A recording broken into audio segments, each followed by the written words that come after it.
My name is Gaetano. I was born and raised in Sunrise, Florida. Grew up as a regular kid for the first 2 years. My dad decided to end up leaving. I guess life got pretty hectic being a young parent, 19 years old, having a kid. My mom moved into my grandparents' house. My mom was addicted to prescription pills, basically, from the doctor. She got into an accident and she was never able to get successfully off of what the doctor prescribed her. My brother would be the one to get me ready for school, make sure I was safe while we played outside. So my brother was my dad at that time. My dad tried to come back into my life when I was about 8 years old. He wanted to come back and apologize how he stepped out on me and my brother. But the main reason why he wanted to come back was because he had cancer and he only had about 6 months to live. I understand he was my dad, but I still wasn't sure. And when he did pass, my brother was sad, but I knew that person really didn't take care of me, but he tried to say sorry and apologize. Me being a dad now, I could just see how hard it was for him to come back in the first place. My mom ended up meeting a good dad. He had his own daughter. Everything was great. We loved it. We were looking at houses, and it felt like we had a normal dad.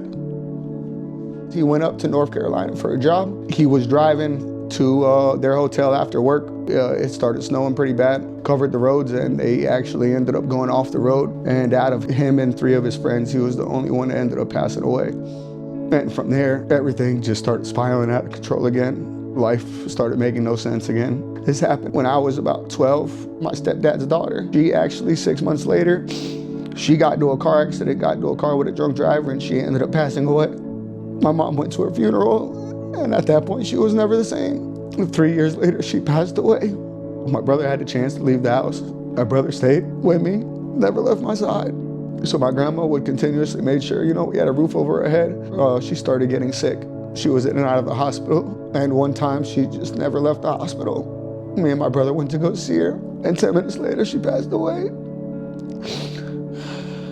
That was when I was about 19. So about a year later, me and my brother got kicked out on the streets. We stayed together, got our own place. I had a wife at that time, my firstborn. It was 3 with my brother's girlfriend and his, so it was about a 5 and a 2-bedroom apartment. His girlfriend got pregnant, and around the same time my wife did. He had a daughter and I had a middle son. From there, we did everything that our father didn't do with us. We made sure that we'll never leave our kids.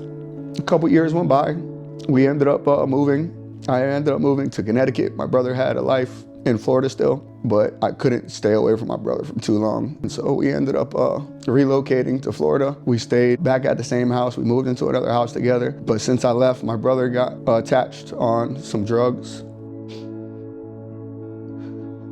He was staying at the AA, and I got a phone call. It was my wife's birthday. We were all supposed to meet up at the beach, and he never showed up. I was calling him. I got a call the next morning, like 3 o'clock in the morning, from the sheriff's office, and they said, your brother didn't make it, and that he passed away. And so at that point, there was just things in my life that it fell apart. That was my last piece of my puzzle. So I ended up deciding to move to Georgia. Came up here for about 6 months, and still I felt like I was missing something. I needed someone to help me. I ended up looking up a church near me. The Creekside just stood out. I seen pictures. I decided to go one day, and that first day that I went completely changed my life. I met Pastor Greg. I wanted to be more involved in the church. I felt like it was a church for me. I sat down with Pastor Greg for a bike class. Everything from there changed. I just felt like I finally found somebody I could call, I could talk to, I could ask for help. And he showed me the way. He's still, till this day, someone I call on a regular basis. And then he asked me about getting baptized. And to be honest, I never did. I never thought about it. And he opened my eyes. He made me feel like this could be a new leaf for me. And my life is, I wouldn't say fixed to where I don't worry, but I have someone I can depend on. I have that guidance, I have that strength, I have that light, something I haven't felt before. So my name is Gaetano. I was the one, and Jesus left the 99 for me.